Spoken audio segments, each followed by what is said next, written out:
is in and who is out in the Major League Baseball's All-Star Game next week in D.C.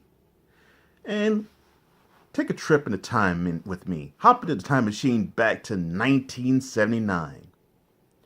Boom! Yeah, we heard a lot of that in music. Cole Sportz presents on the Daily.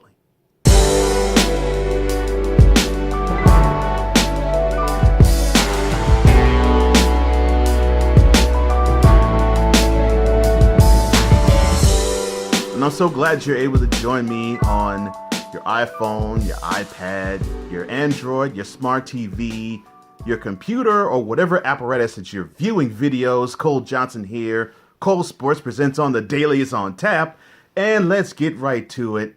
Topic of the day right now.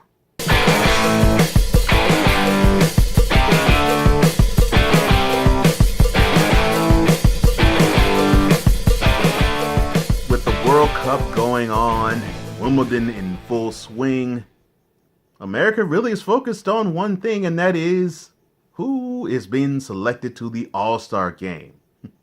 Yeah, it's funny. World Cup stuff in Wimbledon. But Americans only care about the All-Star Game and other things that happen here in the country. Well, who knows? Who knew? Well, leading the way, of course, is Mike Trout, Mookie Betts, and Aaron Judge. Those are the big-time names, of course, along with Bryce Harper, who will be in the All-Star Game in D.C. next week. Now, of the teams that are being represented, the Yankees and the Braves, the resurgent Braves, each ended up having four players selected to the All-Star Game, but they did not lead the tally. No, that fell on the laps of the Indians, the Red Sox, and the Astros. Each team ended up fielding 5 each from their teams. Now, the big-time snub was Rays pitcher Brian Snell. Now, imagine you go into the All-Star break with a 12-4 record, with a 2.09 ERA, and you don't sniff the All-Star game. But that happens. Sometimes you have somebody in all professional sports where they just simply impress, but for some reason they didn't impress the fans enough, and they didn't impress the voters enough. And I think that's what happened here. But Major League Baseball did get what they wanted, because they wanted to have Bryce Harper selected to the game. And Harper himself last month said if he did get selected, he'll participate in the Home Run Derby. So, Harper's been selected. Will we see him on Nationals Park Monday? We have to tune in and find out. But hopefully, this will whet our appetites for what's to come later in the month, and of course next month when the NFL kicks off. But outside of Wimbledon, this is the biggest event of the month. And that is your topic of the day.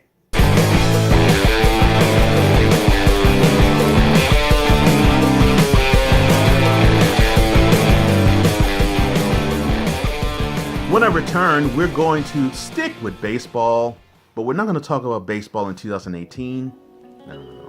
We're going to talk about baseball back in 1979. That was then. Is next.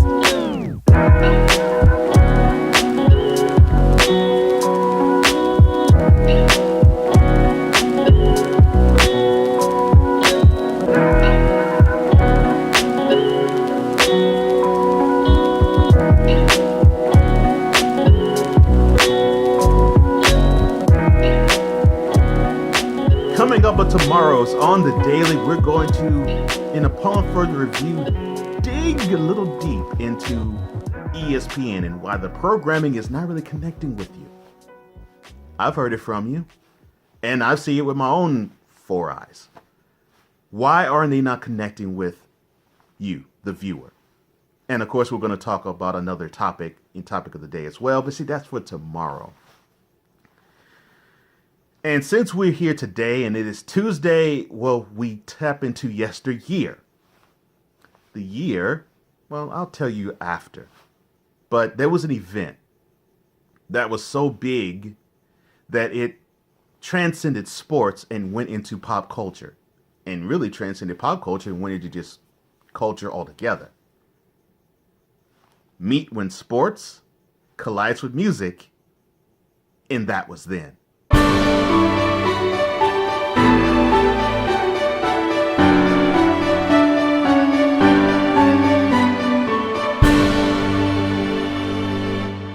July 12th, 1979. Now, I don't remember the event personally, but in accounts of seeing how things transpired, it was an interesting time. I'll give you a slight history lesson as to why I would say this is interesting. So, this is, 7 years after Watergate was leaked. 5 years after the president who spurred Watergate resigned before he became impeached in Richard Nixon. And roughly about 2 years after New York, who I guess typified the rest of the country, was going through massive financial collapses. So throughout that decade, it was a recession of sorts. So a lot of escapism had to take place. Enter sports, of course, but also enter music, where you had that escapism. And through those dark and rough times, you had big acts, mostly rock acts, some R&B, some pop, just exploded on the scene and played in front of not just arenas, but in stadiums. And then came disco, which really was born from a faster pace of R&B mixed in with a little bit of funk. And let's add baseball into this as well. See, because then, unlike now, baseball was the king sport in America. They captured people's imaginations. I mean, you had the A's that dominated the early 70s. You had the Reds who dominated the mid 70s. And around now, you had the Yankees who were the back-to-back defending World Series champs. So the sport was pretty much gathering sea legs and getting some momentum.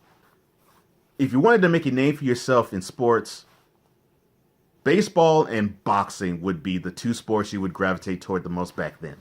So you had music with disco acts that were coming out the woodworks. Bee Gees, ABBA. And you had baseball, which was considering finding other ways to appeal to the outer market, because the game was starting to become big enough to where they can. Chicago was the place. I already said the date earlier. Bill Veeck, the owner of the Chicago White Sox, let me lay it out for you for this guy. He was an eccentric owner.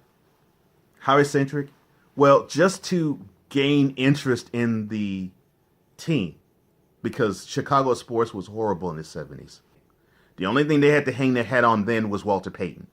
White Sox baseball was so putrid that Veeck had to find different promotions to get people to Comiskey Park, which is was one of the greatest venues in baseball.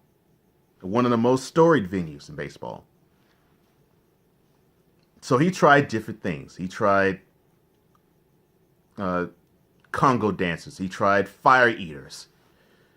He tried having a short person actually be inserted into the lineup of a baseball game. I mean, he did eccentric things to try to draw interest for the non-baseball fan to come to the ballpark. And then there was Disco Demolition Night. Enter Steve Dahl. This was a Chicago DJ who, the year prior, was at a rock station, and the rock station said, well, we're going to switch formats and we're going to play disco. And he just said, okay, see ya, and left. So he got onto another rock station, WLUP, and he did this bit where he would play a disco record, then he would purposely scratch the record, then do an explosion sound effect, signifying that he was destroying the record, and then he would play a rock record, and on we go. In person, he would actually shatter records over his head. I don't know how good of a party trick that was, but that's what he did. So he got together with Bill Veeck's son, Mike, who was the promotions executive of the White Sox, who hated disco himself. They put their heads together and they said, why don't we decide to destroy a whole ton of disco records in a crate? So they decided to walk with it. They picked July 12th to be the date, which then it also happened to be on a Thursday then, just like this year's July 12th will be on a Thursday. And this was what drew people in the ballpark. If you brought a disco record, you would get in the game for 98 cents. Why the price? Well, the call letters, WLUP, was 97.9 on the radio dial, so they decided to round up and say they called themselves 98 FM. So on average, there was about maybe 5,000 that would attend games. Comiskey would hold about 50,000, I believe, if I'm not mistaken. Old Comiskey. New Comiskey, I think, holds a little less. But Old Comiskey would hold about 50,000. All told, they said it was 15,000 over capacity because of this event. And many who attended said that it was this real eerie feel. The whole area smelled like a whole ton of marijuana. And you could tell people didn't care about the baseball. And why should they? To be completely blunt and honest. And this was supposed to be a doubleheader. So how they planned it, they was going to play a game, then have this demolition, and then play another game after the demolition. So they figured, okay, this demolition will take place 25 minutes. Then the teams will warm up for game 2 after the demolition is cleared and complete. So the first game happens, goes off without a hitch. Very nondescript and boring. The Tigers win 4-1. And then Dahl rides out into a Jeep, gets into the middle of the field, and presides over the festivities.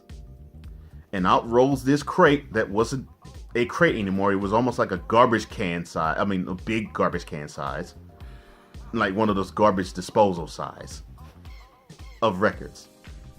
And the players said it wasn't just disco records. Fans were throwing records onto the field while they were in play. And they were saying that it was rock records and Beach Boy records being tossed out onto the field, along with R&B records too. So the demolition happened. This loud explosion happened, and then you had records just strewn all over the field. And then hilarity, chaos, and catastrophe ensued. 40 minutes after that of fans running onto the field, I shouldn't say fans, but basically participants running onto the field, enjoying these disco records being destroyed, and of course over the chance of disco sucks along with it. And poor Harry Carey and Bill Veeck both tried with singing and with imploring for the fans to clear the field and calm down, but it just wasn't happening because they didn't care. They were happy, and so happy they decided at the middle of center field to, in a tribal, I guess, event, pitch a bonfire on the field. So police had to be called onto the field. They ushered people out. They cleared the field. Unfortunately, the second game didn't happen. It never happened. The White Sox had to forfeit the game to the Tigers. As Dahl has put it, the Bee Gees credited him with the end of disco because after that, people were saying that, after that event itself, people were saying that discotheques turned into country and western bars overnight. And the craze of disco faded away quickly. Dahl fed into, I guess you could say, an undercurrent of disdain and hatred, I guess, for disco and the culture. But disco really didn't go anywhere. It just went underground and turned into house, which you can now go into a house club to this moment. So really, an art form didn't get destroyed that night. It really was a promotion done by a spurned DJ who was hitting disco because it hurt his own brand. And really, this event that was massively cultural was nothing more than a straight up elaborate radio promotion publicity stunt that went haywire. Lesson in all that? Don't feed the trolls, as we've learned in today's culture in social media. Doll fed the trolls, and the trolls did what trolls do: destroy everything.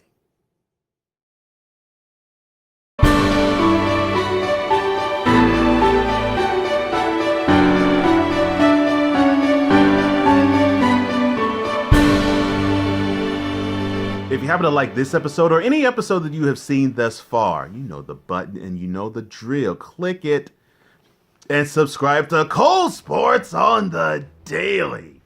Monday through Saturday, you get one of these.